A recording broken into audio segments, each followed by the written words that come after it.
Hello, আসসালামু আলাইকুম। পুকুরে গোসলের উদ্দেশ্যে রওনা হলাম। তো প্রথমে কাপড়গুলো এখানে রেখে নেব।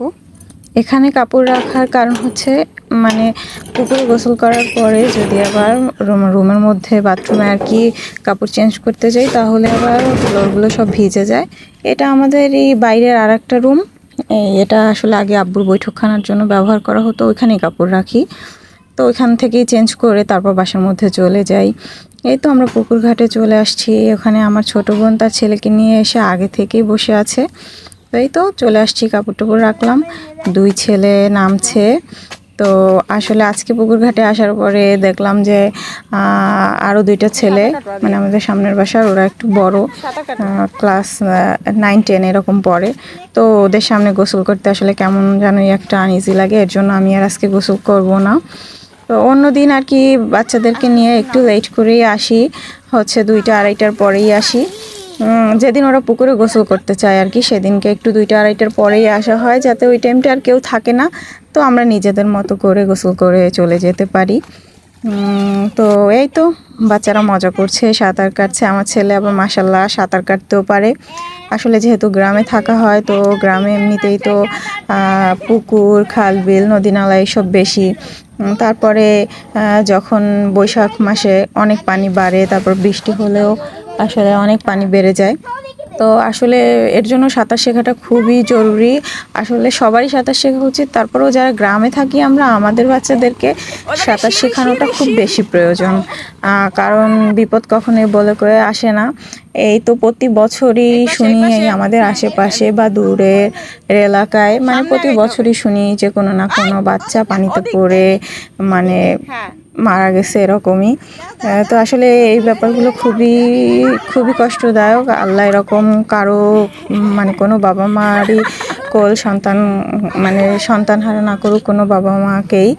আর এইভাবে কোনো বাচ্চা যেন দুনিয়া থেকে না চলে যায়, এর জন্য উচিত আমাদের একটু সচেতন হওয়া। সাঁতার শেখানো তো আসলে এমন কোনো ব্যাপার না। আমার ছেলে আগে খুব ভয় পেত, এখন মাশাল্লাহ আর ভয় পায় না। মানে আমি নিজে আসতাম ওকে নিয়ে, আমি নামতাম ওর সাথে। তো এরকম নামতে নামতে ও সাহস হয়ে গেছে। আর এভাবেই ও সাঁতার শিখে গেছে আর কি। আমি প্রতিদিন নিয়ে নিয়ে ওকে নামতাম, তো একটু একটু করে সাঁতার শিখে গেছে, ভয়টাও কেটে গেছে। এখন মাশাল্লাহ মানে সাঁতার কাটতে পারে, আর আমার এরকম এখন আর টেনশনও হয় না।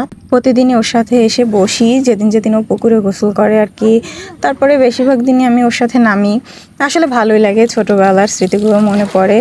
এই তো তারপরে কারা কারা এরকম পুকুরে গোসল করতে ভালোবাসো, কার কার বাড়িতে বড় পুকুর আছে অবশ্যই কমেন্ট করে জানাবে। তো তারপরে এই তো বাচ্চারা গোসল করছে, সাঁতার কাটতেছে, দেখতে খুবই ভালো লাগতেছে আসলে। এই সব দিন বড় হলে পরে তখন ওরাও স্মৃতির পাতায় মানে ওদেরও এগুলো জ্বলজ্বল করবে যে আমাদের ছোটোবেলাটা আসলে কত সুন্দর ছিল। আসলে ছোটোবেলা সবারই সুন্দর থাকে। আমরা ছোটোবেলায় শুধু বলি বড় হই না কেন, বড় হই না কেন, বড়োবেলা মনে হয় খুব বেশি ভালো। আসলে না, আসলে বড় হওয়ার পর মনে হয় যে না, ছোটোবেলাটাই খুব ভালো ছিল। এই তো আজকের মতো তার গোসল করা শেষ, উঠে গেছে। এখন বলতেছে যে মাম্মি আমি চোখে কিছু দেখতেছি না। মানে আসলে অনেকক্ষণ পানির মধ্যে ডুবোডুবি করলে পরে চোখ জ্বালা করে, আর চোখে তেমন মনে হয় যেন একটু ঝাপসা দেখা যায়। তো এই তো শরীর মুছে নিচ্ছে।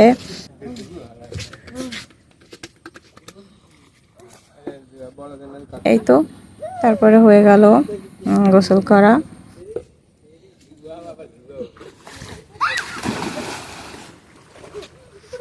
এই বাসার উদ্দেশ্যে রওনা হচ্ছি। আসলে পুকুরটা আমাদের বাসার মধ্যে, আমাদের বাসাটা মাশাআল্লাহ অনেক বড়।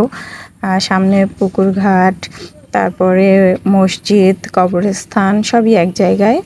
এই তো দুই ভাই গল্প করতে করতে বাসার উদ্দেশ্যে রওনা হয়েছে। কত গল্প তাদের, কালকে আবার গোসল করতে আসবে সেই প্ল্যানিংয়ে ব্যস্ত তারা।